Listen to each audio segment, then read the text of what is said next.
Dear students, welcome back. Today we are discussing Introduction to Accounting. +1 ക്ലാസ്സിലെ accountancy സബ്ജക്റ്റാണ് discuss ചെയ്യുന്നത്.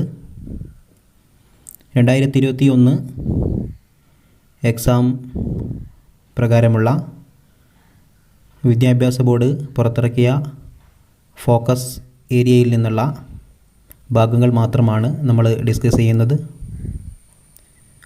അതിനകത്ത് നിന്നും എക്സാമിന് ഫോക്കസ് ചെയ്യേണ്ട ടോപ്പിക്കുകളാണ് meaning of accounting, qualitative characteristics of accounting information, objectives of accounting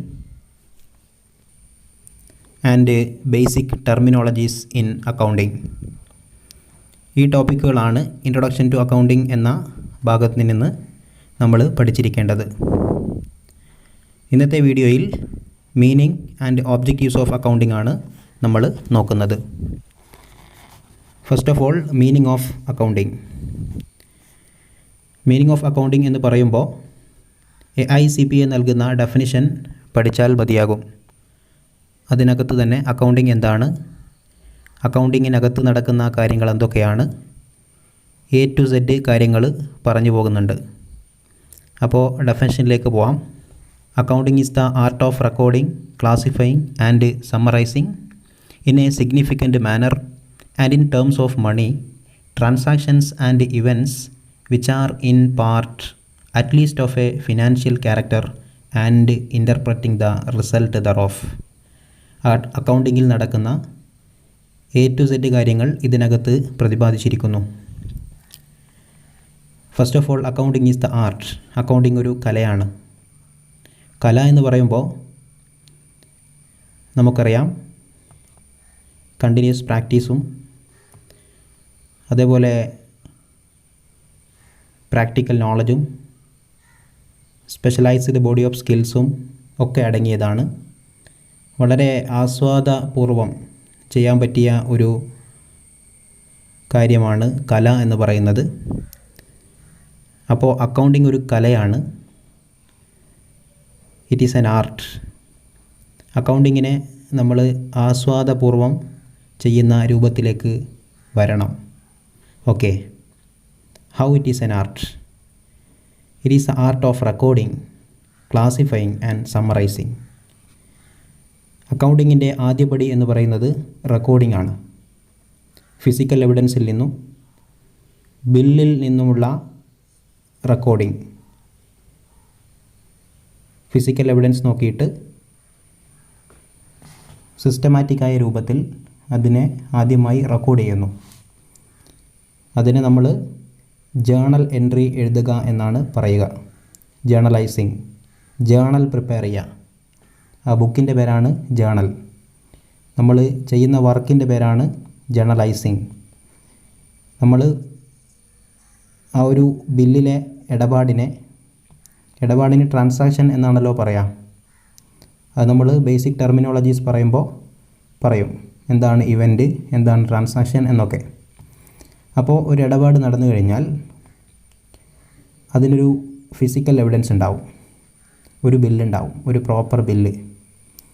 അതിനെ നമ്മൾ ബുക്സ് ഓഫ് അക്കൗണ്ടിലേക്ക്, അക്കൗണ്ട് ബുക്കിലേക്ക് മാറ്റുമ്പോൾ ആദ്യമായി മാറ്റുന്നതിനെയാണ് റെക്കോർഡിംഗ് എന്ന് പറയുന്നത്.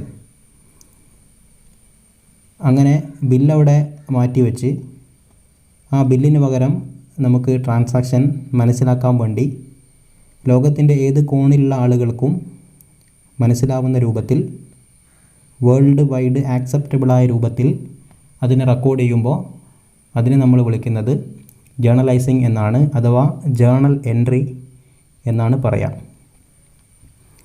ബുക്സ് ഓഫ് അക്കൗണ്ടിൽ സിസ്റ്റമാറ്റിക്കായ രൂപത്തിൽ നമ്മൾ ആ ബില്ലിനെ മാറ്റിയതിനെ ജേണൽ എൻട്രി എന്നാണ് വിളിക്കുക. Okay, as per dual aspect concept. Accounting കൺസെപ്റ്റുകളെക്കുറിച്ച് സെക്കൻഡ് ചാപ്റ്ററിൽ നമ്മൾ ഡിസ്കസ് ചെയ്യും. പ്രധാനപ്പെട്ട ഒരു അക്കൗണ്ടിങ് കൺസെപ്റ്റാണ് ഡ്യുവൽ ആസ്പെക്റ്റ് കൺസെപ്റ്റ്. അത് പ്രകാരം ഓരോ ഇടപാടിനും രണ്ട് ഇഫക്റ്റുകളുണ്ടാവും. 2 aspects are there, debit aspects as well as credit aspects. ഇത് പ്രകാരം നമ്മൾ ഒരു അക്കൗണ്ട് ഡെബിറ്റും മറ്റൊരു അക്കൗണ്ട് ക്രെഡിറ്റും ചെയ്ത് ജേണൽ എൻട്രി എഴുതുന്നതിനെയാണ് റെക്കോർഡിംഗ് എന്നതുകൊണ്ട് അർത്ഥമാക്കുന്നത്. Okay, then classifying. റെക്കോർഡ് ചെയ്ത ജേണൽ, ആ ജേണൽ നോക്കിയിട്ട് ഓരോ അക്കൗണ്ടും പ്രത്യേകം ക്ലാസിഫൈ ചെയ്യുന്നു. അതിന് നമ്മൾ സയൻറ്റിഫിക്കലി വിളിക്കുന്നത് പോസ്റ്റിംഗ് അഥവാ പ്രിപ്പറേഷൻ ഓഫ് ലെഡ്ജർ അക്കൗണ്ട്സ് എന്നാണ്. ഓരോ അക്കൗണ്ടും പ്രത്യേകം ചെയ്യുന്നതിനെയാണ് ലെഡ്ജർ അക്കൗണ്ടിംഗ് എന്ന് പറയുന്നത്. ലെഡ്ജർ അക്കൗണ്ടുകൾ ശേഷം ബാലൻസ് ചെയ്യും.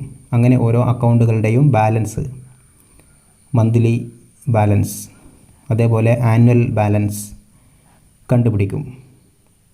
അങ്ങനെ ലെഡ്ജർ അക്കൗണ്ട് ബാലൻസിങ് നടത്തും.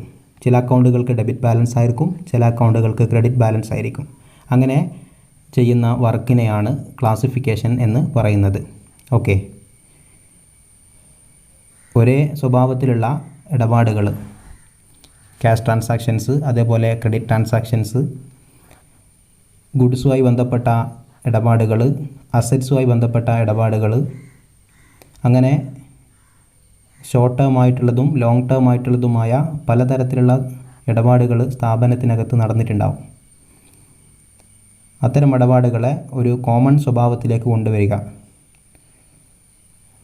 പൊതു സ്വഭാവമുള്ള ട്രാൻസാക്ഷനുകൾ ഒരു അക്കൗണ്ടിനകത്ത് കേന്ദ്രീകരിക്കുക, രൂപപ്പെടുത്തുക, റെക്കോർഡ് ചെയ്യുക എന്നതാണ് ലെഡ്ജർ എന്നതുകൊണ്ട് ഉദ്ദേശിക്കുന്നത്. ഓക്കെ, ക്യാഷ് അക്കൗണ്ട് പ്രത്യേകം ചെയ്യുന്നു, ഫർണിച്ചർ അക്കൗണ്ട് പ്രത്യേകം ചെയ്യുന്നു, debtors account, creditors account, capital account, ഇങ്ങനെ എത്ര അക്കൗണ്ടുകളുണ്ടോ, നമ്മൾ പറഞ്ഞല്ലോ ഒരിടപാട് നടക്കുമ്പോൾ അതിനകത്ത് 2 അക്കൗണ്ടുകൾ ഇൻവോൾവ്ഡ് ആയിട്ടുണ്ടാവും.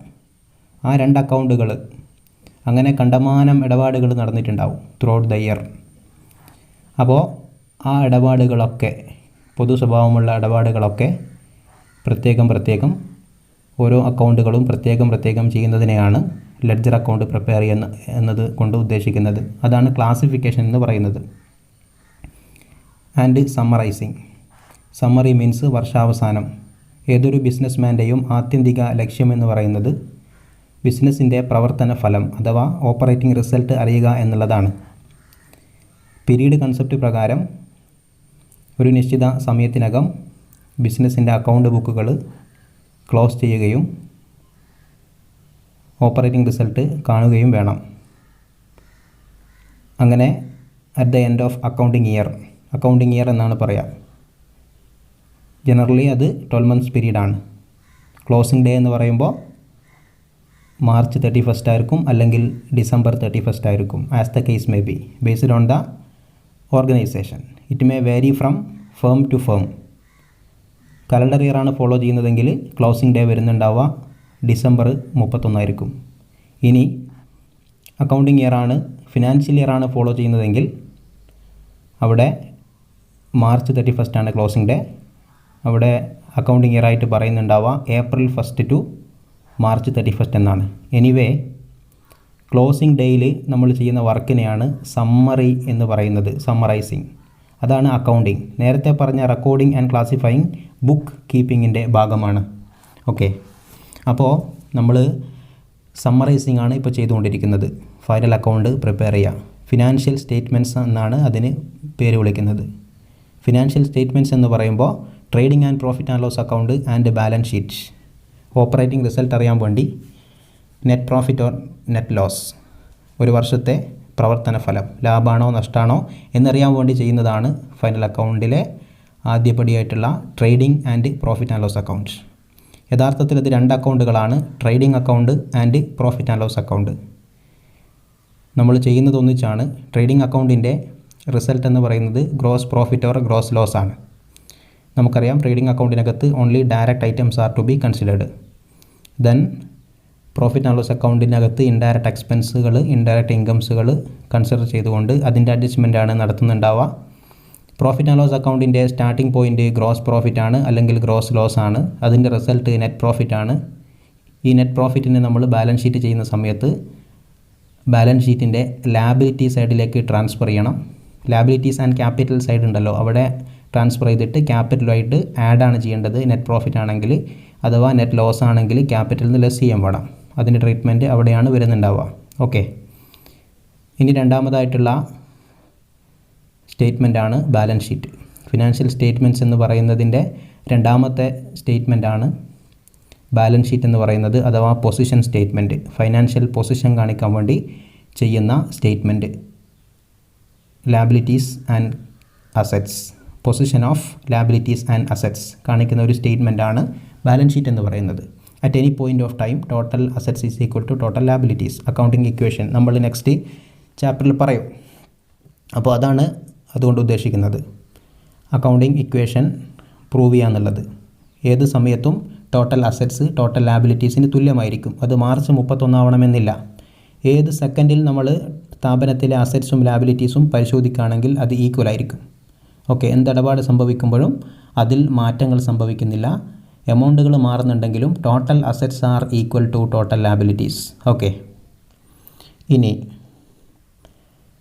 സിസ്റ്റമാറ്റിക് രൂപത്തിലാണ് കാര്യങ്ങളൊക്കെ റെക്കോർഡ് ചെയ്യുന്നതും ക്ലാസിഫൈ ചെയ്യുന്നതും സമ്മറൈസ് ചെയ്യുന്നതും. ഓരോ രാജ്യത്തിലും അവിടെ ഉള്ള നാച്ചർ അനുസരിച്ച് പല വ്യത്യാസങ്ങളുണ്ടാവാം. എന്നിരുന്നാലും അക്കൗണ്ടിംഗ് വർക്കുകൾ ചെയ്യുന്നത് വളരെ സിസ്റ്റമാറ്റിക്കായ രൂപത്തിലാണ്. ഇന്നത്തെ കാലത്ത് ബിസിനസ് എക്സ്പാൻഷൻ, ഫോറിൻ കൊലാബറേഷൻ, അങ്ങനെയുള്ള ടേക്ക് ഓവർ, അബ്സോർപ്ഷൻ ഒക്കെ നടക്കുന്ന കാലമായതുകൊണ്ട്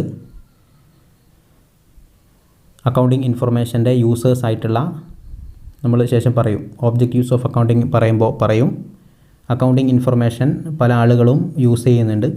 അതിൽ ഫോറിനേഴ്സൊക്കെ ഉണ്ടാവും. അപ്പോൾ അവർക്കൊക്കെ ഇത് മനസ്സിലാവണം. വെറും ഓണർ മാത്രമല്ല, മാനേജ്മെൻറ്റ് മാത്രമല്ല അക്കൗണ്ടിംഗ് ഇൻഫർമേഷൻ യൂസ് ചെയ്യുന്നത്. ഒരുപാട് ഔട്ട്സൈഡ് പാർട്ടീസ് ആർ ദർ. അവർക്കൊക്കെ മനസ്സിലാവുന്ന രൂപത്തിൽ കാര്യങ്ങൾ റെക്കോർഡ് ചെയ്യുകയും ക്ലാസിഫൈ ചെയ്യുകയും സമ്മറി സ്പെസിഫിക്കലി പ്രിപ്പയർ ചെയ്യണം. അങ്ങനെ ചെയ്യുന്ന ഒരു വർക്കാണ് അക്കൗണ്ടിംഗ്. മാത്രമല്ല സിസ്റ്റമാറ്റിക് മാനർ എന്നതുകൊണ്ട് ഉദ്ദേശിക്കുന്നതാണ് വളരെ സയൻറ്റിഫിക്കായ രൂപത്തിൽ, ആർക്കും കണ്ടാൽ മനസ്സിലാവുന്ന രൂപത്തിലായിരിക്കണം അതിൻ്റെ പ്രിപ്പറേഷൻ. ആർക്കും means not a layman, other കൺട്രീസിലൊക്കെയുള്ള ആളുകൾ, അക്കൗണ്ടിങ് ഇൻഫർമേഷൻ യൂസ് ചെയ്യുന്ന ആളുകൾക്കത് മനസ്സിലാവണം. ആ രൂപത്തിൽ ആയിരിക്കണം. അല്ലാതെ ഒരു രാജ്യത്തിൻ്റെ നാച്ചർ അനുസരിച്ച് ആ ഒരു പ്രദേശവാസികൾക്ക് മാത്രം മനസ്സിലാവുന്ന രൂപത്തിലാവാൻ പാടില്ല. ഓക്കെ, അതാണ് സിസ്റ്റമാറ്റിക് മാനർ എന്നതുകൊണ്ട് ഉദ്ദേശിക്കുന്നത്. Terms of money, transactions and events which are in terms of money only to be recorded. പണത്തിൻ്റെ രൂപത്തിലുള്ള ട്രാൻസാക്ഷൻസ് മാത്രമേ റെക്കോർഡ് ചെയ്യുന്നുള്ളൂ. ഇടപാടുകൾ പലതും സംഭവിക്കും. പണത്തിൻ്റെ മൂല്യത്തിൽ അളന്ന് തിട്ടപ്പെടുത്താൻ പറ്റുന്നതും പറ്റാത്തതുമായ ഇടപാടുകളുണ്ടാവും. എന്നാൽ പറ്റുന്നത് മാത്രമേ നമ്മൾ റെക്കോർഡ് ചെയ്യാൻ വേണ്ടി പാടുള്ളൂ. ഓക്കെ, പണത്തിൻ്റെ മൂല്യത്തിൽ അളന്ന് തിട്ടപ്പെടുത്താൻ വേണ്ടി സാധിക്കണം. അല്ലാതെ ക്വാളിറ്റേറ്റീവായിട്ടുള്ള ഇൻഫർമേഷൻസ് നമ്മൾ ബുക്സ് ഓഫ് അക്കൗണ്ടിൽ റെക്കോർഡ് ചെയ്യുന്നില്ല. ഓക്കെ, ക്വാണ്ടിറ്റേറ്റീവായ ട്രാൻസാക്ഷൻസ് മാത്രം. Okay, then transactions and events which are at least financial character and interpreting the result thereof. പിന്നെ നമ്മൾ ഡെഫിനിഷനകത്ത് അടിവരയിട്ട് പറയേണ്ട ഒരു ടേമാണ് ഇൻ്റർപ്രട്ടിങ്. നമ്മൾ ബ്രാഞ്ചസ് ഓഫ് അക്കൗണ്ടിങ് എന്ന് പറഞ്ഞുകൊണ്ട് പഠിക്കുന്നുണ്ട്. Financial accounting, cost accounting and management accounting. ഇതിനകത്ത് ഫിനാൻഷ്യൽ അക്കൗണ്ടിംഗ് ആണ് ബേസ് ആയിട്ടുള്ളത്. നമ്മൾ നേരത്തെ പറഞ്ഞ റെക്കോർഡിംഗ്, ക്ലാസിഫയിങ്, സമ്മറൈസിംഗ് ഒക്കെ നടക്കുന്ന അക്കൗണ്ടിങ്ങിൻ്റെ ബേസിക് ആയിട്ടുള്ള ബ്രാഞ്ചാണ് ഫിനാൻഷ്യൽ അക്കൗണ്ടിങ്. എന്നാൽ ഇൻ്റർപ്രട്ടേഷനാണ് ഡിസിഷൻ മേക്കിങ്ങിൻ്റെ ഭാഗമായിട്ട് വരുന്ന അക്കൗണ്ടിംഗ് ആണ് cost accounting and management accounting. പ്രധാനമായും management accounting. Cost accounting as a part of cost ascertainment, cost reduction and cost control. Okay, അത് കോസ്റ്റുമായി ബന്ധപ്പെട്ട ഒരു ബ്രാഞ്ച് ഓഫ് അക്കൗണ്ടിംഗ് ആണ് കോസ്റ്റ് അക്കൗണ്ടിങ്. നമുക്കറിയാം, ചിലവ് ചുരുക്കുക എന്നതാണ് ഒരു ബിസിനസ്സിൻ്റെ വിജയം. ഓക്കെ, പ്രോഫിറ്റ് ഇമ്പ്രൂവ് ചെയ്യാനുള്ള ഏക മാർഗം റിഡക്ഷൻ, കൺട്രോൾ ഓഫ് കോസ്റ്റാണ്. അതിൻ്റെ ഭാഗമായിട്ടുള്ള ഒരു സ്പെസിഫിക് ആയിട്ടുള്ള ബ്രാഞ്ച് ഓഫ് അക്കൗണ്ടിങ് ആണ് കോസ്റ്റ് അക്കൗണ്ടിങ് എന്ന് പറയുന്നത്. അതേപോലെ പല ടെക്നിക്കുകൾ യൂസ് ചെയ്തുകൊണ്ട് തീരുമാനമെടുക്കുന്ന മേഖലയിൽ വിജയം കൈവരിക്കാൻ വേണ്ടിയിട്ടുള്ള അക്കൗണ്ടിങ്ങിൻ്റെ ബ്രാഞ്ചാണ് മാനേജ്മെൻറ്റ് അക്കൗണ്ടിങ്. ഓക്കെ, അതൊക്കെ നിങ്ങൾ ശേഷം വിശദമായി പഠിക്കും. അപ്പോൾ ഇതാണ് അക്കൗണ്ടിങ്ങിൻ്റെ ഡെഫിനിഷൻ. മീനിങ് എന്ന് പറയുമ്പോൾ നിങ്ങൾ AICPA പറഞ്ഞിട്ടുള്ള ആ ഡെഫിനിഷൻ. AICPA എന്ന് പറയുന്നത് American institute of certified public accountants, CA qualified ആയ ആളുകളുടെ ഒരു കൂട്ടായ്മയാണ്, ഒരു ഓർഗനൈസേഷനാണ്, ഒരു സ്ഥാപനമാണ്. അവർ നൽകിയിട്ടുള്ള ഒരു ഡെഫിനിഷനാണ് ഈ നമ്മളിപ്പോൾ കേട്ടത്. Okay, accounting is the art of recording, classifying and summarising in a significant manner and in terms of money transactions and events which are in part at least of a financial character and interpreting the result thereof. എന്താണ് ട്രാൻസാക്ഷനും ഇവൻറ്റും തമ്മിലുള്ള വ്യത്യാസം? Transaction എന്ന് പറയുമ്പോൾ generally നടക്കുന്ന ഇടപാടുകൾ, എന്നാൽ event എന്ന് പറഞ്ഞാൽ ഒരു ട്രാൻസാക്ഷൻ നടന്ന വകയിൽ അതിനൊരു ഇഫക്റ്റ് ഉണ്ടായിട്ട് അതിൻ്റെ മൂലം മറ്റൊരു ഇൻഡയറക്റ്റ് ആയിട്ട് ഇടപാട് നടക്കുകയാണെങ്കിൽ അതിനെയാണ് നമ്മൾ ഇവൻ്റ് എന്ന് പറയുന്നത്. ഓക്കെ, നമ്മളിപ്പോൾ ഡിപ്രീസിയേഷൻ ട്രീറ്റ് ചെയ്യുന്നൊക്കെ ഇവൻറ്റിലാണ് വരിക. അത് ഡയറക്റ്റ് ആയിട്ടുള്ള ട്രാൻസാക്ഷൻ അല്ല. എന്നിരുന്നാലും നമ്മൾ ജേണൽ എൻട്രി ഒക്കെ പാസ് ചെയ്യണം, എന്നാൽ മാത്രമേ നമ്മുടെ ഫൈനൽ അക്കൗണ്ടൊക്കെ കറക്റ്റായിട്ട് വരുന്നുണ്ടാവുന്നുള്ളൂ. അപ്പോൾ അങ്ങനെയുള്ള നേരിട്ടുള്ളതല്ലാത്ത ഒരിടപാട് നടന്ന വകയിൽ അതിൻ്റെ ഇഫക്റ്റ് പ്രകാരം നമ്മൾ മറ്റൊരു ഇടപാട് കൂടെ അവിടെ സങ്കല്പിക്കേണ്ടി വരികയാണെങ്കിൽ, അല്ലെങ്കിൽ ഒരു ഇടപാട് നടക്കുകയാണെങ്കിൽ അതിനെയാണ് ഇവൻ്റ് എന്ന് പറയുന്നത്. ഓക്കെ, നമ്മൾ പ്രൊവിഷൻ ക്രിയേറ്റ് ചെയ്യുന്നതും അങ്ങനെയുള്ള കാര്യങ്ങൾ, റൈറ്റ് ഓഫ് ചെയ്യുന്നതും ഇങ്ങനെയുള്ള ഇൻറ്റേർണൽ ആയിട്ടുള്ള ട്രാൻസാക്ഷൻസ് ആണ് ഇവൻറ്റ്സ് എന്ന് പറയുന്നത്. ഓക്കെ, അപ്പോൾ ഇതാണ് അക്കൗണ്ടിങ്ങിൻ്റെ മീനിങ് എന്ന ഹെഡിൽ നിങ്ങൾ ഓർമ്മിച്ചിരിക്കേണ്ടത്. Accounting is the language of business. Okay, ഇനി ഓബ്ജക്റ്റീവ്സ് ഓഫ് അക്കൗണ്ടിങ് ആണ് നമുക്ക് നോക്കാനുള്ളത്. ഓബ്ജക്റ്റീവ്സ് ഓഫ് അക്കൗണ്ടിങ് പറയുമ്പോൾ പ്രധാനമായും 4 ഒബ്ജക്റ്റീവുകളാണ് അക്കൗണ്ടിങ്ങിനുള്ളത്. പല ഒബ്ജക്റ്റീവുകൾ നമുക്ക് പറയാൻ സാധിക്കുമെങ്കിലും എല്ലാ ഒബ്ജക്റ്റീവുകളും നമുക്കൊരു 4 ഹെഡിലായിട്ട് ചുരുക്കാവുന്നതാണ്. First of all, maintenance of records of business transactions. ബിസിനസ്സിൽ എന്ത് ഇടപാട് നടന്നാലും ആസ് പെർ ഡെഫിനിഷൻ പണത്തിൻ്റെ മൂല്യത്തിൽ അളന്ന് തിട്ടപ്പെടുത്താൻ പറ്റുന്ന തരത്തിലുള്ള എന്ത് ഇടപാട് നടന്നാലും അതിനെ റെക്കോർഡ് ചെയ്യണം എന്നാണ് നമ്മൾ പറഞ്ഞത്. സോ അങ്ങനെയുള്ള റെക്കോർഡുകൾ, ബിസിനസ് ട്രാൻസാക്ഷൻ്റെ റെക്കോർഡുകൾ മെയിൻറ്റെയിൻ ചെയ്യുക. ഓക്കെ, അത് സിസ്റ്റമാറ്റിക്കായ രൂപത്തിൽ റെക്കോർഡ് ചെയ്യുക, അതിനെ മെയിൻറ്റെയിൻ ചെയ്യുക. അങ്ങനെ ബുക്സ് ഓഫ് അക്കൗണ്ട് പ്രിപ്പയർ ചെയ്യുക എന്നതാണ് അക്കൗണ്ടിങ്ങിൻ്റെ ഒന്നാമത്തെ ലക്ഷ്യം.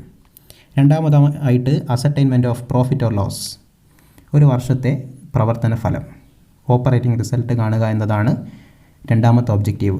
അങ്ങനെ പറയുമ്പോൾ നമുക്ക് 2 ടേംസ് ഓർമ്മിച്ച് വെക്കണം, gross profit and net profit. എന്താണ് ഇവ തമ്മിലുള്ള വ്യത്യാസം? ഗ്രോസ് പ്രോഫിറ്റ് എന്ന് പറയുമ്പോൾ സ്ഥാപനത്തിലെ സെയിൽസും അതുപോലെ പർച്ചേസും. സെയിൽസാണ് മേജർ ഇൻകം, പർച്ചേസാണ് മേജർ എക്സ്പെൻസസ്. ഇവ തമ്മിൽ മാച്ച് ചെയ്ത് കിട്ടുന്ന റിസൾട്ട്. ഇവ തമ്മിൽ എന്ന് പറയുമ്പോൾ അവിടെ നമ്മൾ ഓപ്പണിംഗ് സ്റ്റോക്കും ക്ലോസിംഗ് സ്റ്റോക്കും പരിഗണിക്കും. മാത്രമല്ല ഡയറക്റ്റ് ആയിട്ടുള്ള എക്സ്പെൻസുകൾ മാത്രം, പ്രൊഡക്ഷനുമായി നേരിട്ട് ബന്ധമുള്ള എക്സ്പെൻസുകൾ മാത്രമേ അവിടെ പരിഗണിക്കുള്ളൂ ഒരു എക്സ്പെൻസ് ആയിട്ട്. അങ്ങനെ കിട്ടുന്ന പ്രോഫിറ്റാണ് ഗ്രോസ് പ്രോഫിറ്റ്. ഇതൊരിക്കലും യഥാർത്ഥ പ്രോഫിറ്റ് അല്ല. യഥാർത്ഥ പ്രോഫിറ്റിലേക്ക് എത്താനുള്ള ആദ്യപടി മാത്രമാണ്. ചിലവുകൾ കൂടുതലും ഇൻഡയറക്റ്റ് ആയിരിക്കും. ഓക്കെ, സാലറി പോലെയുള്ള, അഡ്വർടൈസ്മെൻറ്റ് പോലെയുള്ള, റെൻറ്റ്, ഡിപ്രീസിയേഷൻ, ഇങ്ങനെയുള്ള ചിലവുകൾ, ഓൾമോസ്റ്റ് ചിലവുകളും ഇൻഡയറക്റ്റാണ്. പ്രൊഡക്ഷന് ശേഷമാണ് സംഭവിക്കുന്നത്, ഫാക്ടറിയായി ബന്ധപ്പെട്ടതായിരിക്കില്ല. ഫാക്ടറിയിൽ പ്രൊഡക്റ്റ് ആ ഒരു ഫൈനൽ ഫിനിഷ്ഡ് ഗുഡ്സ് ആയതിന് ശേഷമാണ് ഒട്ടുമിക്ക ചിലവുകളും വരുന്നത്. ഭാരിച്ച ചിലവുകൾ പോലെയുള്ള അഡ്വർടൈസ്മെൻറ്റൊക്കെ വരുന്നത് അതിന് ശേഷമാണ്. ഓക്കെ, എംപ്ലോയീസിൻ്റെ സാലറി ഒക്കെ പ്രൊഡക്ഷനുമായി നേരിട്ട് ബന്ധപ്പെട്ട ആളുകൾക്ക് വേജസ് ആണ് കൊടുക്കുക. ഓക്കെ, അപ്പോൾ വേജസിനേക്കാൾ അപ്പുറത്ത് ഒരുപാട് പ്രൊഫഷണൽസ് സ്ഥാപനത്തിൽ വർക്ക് ചെയ്യുന്നുണ്ടാവും.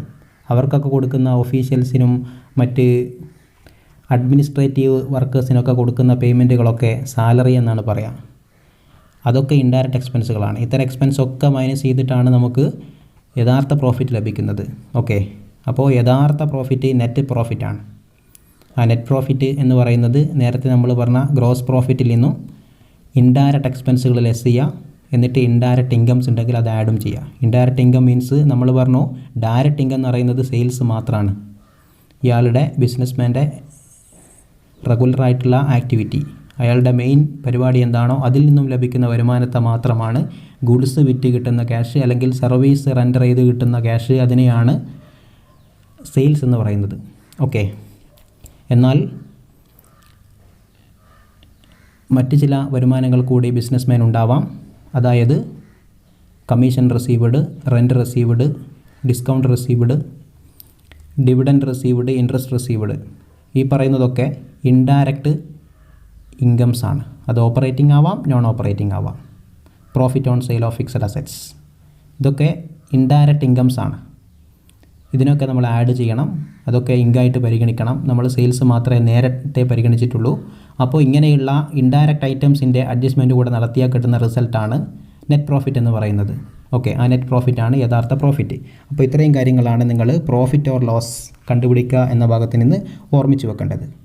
ഇനി ഫൈനാൻഷ്യൽ പൊസിഷൻ എന്താണ് എന്നതാണ്. ഫൈനാൻഷ്യൽ പൊസിഷൻ കാണുക എന്നതാണ് മറ്റൊരു ലക്ഷ്യം. ഒബ്ജക്റ്റീവ്സ് ഓഫ് അക്കൗണ്ടിങ് മൂന്നാമത്തതാണ് ascertainment of financial position. Financial position എന്ന് പറയുമ്പോൾ ബാലൻസ് ഷീറ്റ് ചെയ്യുക എന്നതാണ്. ബാലൻസ് ഷീറ്റിനകത്ത് നമുക്കറിയാം അസറ്റ്സ് ആൻഡ് ലാബിലിറ്റീസ് ആണ് അറേഞ്ച് ചെയ്യുന്നത്. അസറ്റ്സും ലാബിലിറ്റീസും അറേഞ്ച് ചെയ്യുക, അത് ടോട്ടൽ ചെയ്തിടുക, എപ്പോഴും തുല്യമായിരിക്കും. അസറ്റ് സൈഡും ലാബിലിറ്റി സൈഡും ഒരു ബാലൻസ് ഷീറ്റിൻ്റെ സ്റ്റേറ്റ്മെൻറ്റിൻ്റെ അസറ്റ് സൈഡും ലാബിലിറ്റി സൈഡും എപ്പോഴും ഈക്വലായിരിക്കും, ഈക്വലാണ് വരുന്നുണ്ടാവുക. അങ്ങനെ ചെയ്ത് കാണിക്കുന്നതിനെയാണ് ഫൈനാൻഷ്യൽ പൊസിഷൻ എന്ന് പറയുന്നത്. Assets are this much, liabilities are this much, അതിൻ്റെ അറേഞ്ച്മെൻറ്റ്. അസറ്റ്സുകൾ ഇന്ന രൂപത്തിലൊക്കെയാണ് സ്ഥാപനത്തിനകത്തുള്ളത്. ടാഞ്ചിബിൾ ഇത്രയുണ്ട്, ഇൻടാഞ്ചിബിൾ ഇത്രയുണ്ട്, അതേപോലെ വിലയില്ലാത്ത ഫിക്റ്റീഷ്യസ് അസറ്റ്സുകൾ ഇത്രയുണ്ട്, കറണ്ട് അസറ്റ്സ് ഇത്രയുണ്ട്, ഫിക്സഡ് അസറ്റ്സ് ഇത്രയുണ്ട്. ഓക്കെ, ഇങ്ങനെ കൃത്യമായ ഓർഡറിലും ഹെഡിലും കാണിക്കുന്ന ഒരു രീതിയാണ്, ഗ്രൂപ്പായിട്ടും ഓർഡറായിട്ടും കാണിക്കുന്ന ഒരു സ്റ്റേറ്റ്മെൻറ്റാണ് ബാലൻസ് ഷീറ്റ്. അതേപോലെയാണ് ലാബിലിറ്റീസിൻ്റെ കാര്യവും. Liabilities and capital. Liabilities short term ഉണ്ടാവും, ലോങ് ടേം ഉണ്ടാവും, അതുപോലെ ക്യാപിറ്റൽ, ഇതും എല്ലാം കൂടെ അറേഞ്ച് ചെയ്തിടുക. എല്ലാ ലാബിലിറ്റീസും short term plus long term plus capital, ഇതൊക്കെ കൂട്ടിക്കഴിഞ്ഞാൽ നമുക്ക് ലഭിക്കുന്ന റിസൾട്ട് ടോട്ടൽ അസറ്റ്സിന് തുല്യമായിരിക്കും. ഓക്കെ, അതാണ് ഫൈനാൻഷ്യൽ പൊസിഷൻ എന്ന് പറയുന്നത്. Then next accounting information pass ചെയ്യുക എന്നുള്ളതാണ് ഡിഫറൻറ്റ് യൂസേഴ്സിന്. അക്കൗണ്ടിങ് ഇൻഫർമേഷൻ്റെ യൂസേഴ്സ് ആർ സെവറൽ. ഒരുപാട് യൂസേഴ്സ് ഉണ്ട്. ഓണറും മാനേജ്മെൻറ്റും മാത്രമല്ല, ഒരുപാട് ഔട്ട്സൈഡേഴ്സ് ഉണ്ട്. ഇൻവെസ്റ്റേഴ്സ്, അതുപോലെ government, employees, customers, even customers, ഇവരൊക്കെ അക്കൗണ്ടിങ് ഇൻഫർമേഷൻ്റെ യൂസേഴ്സാണ്.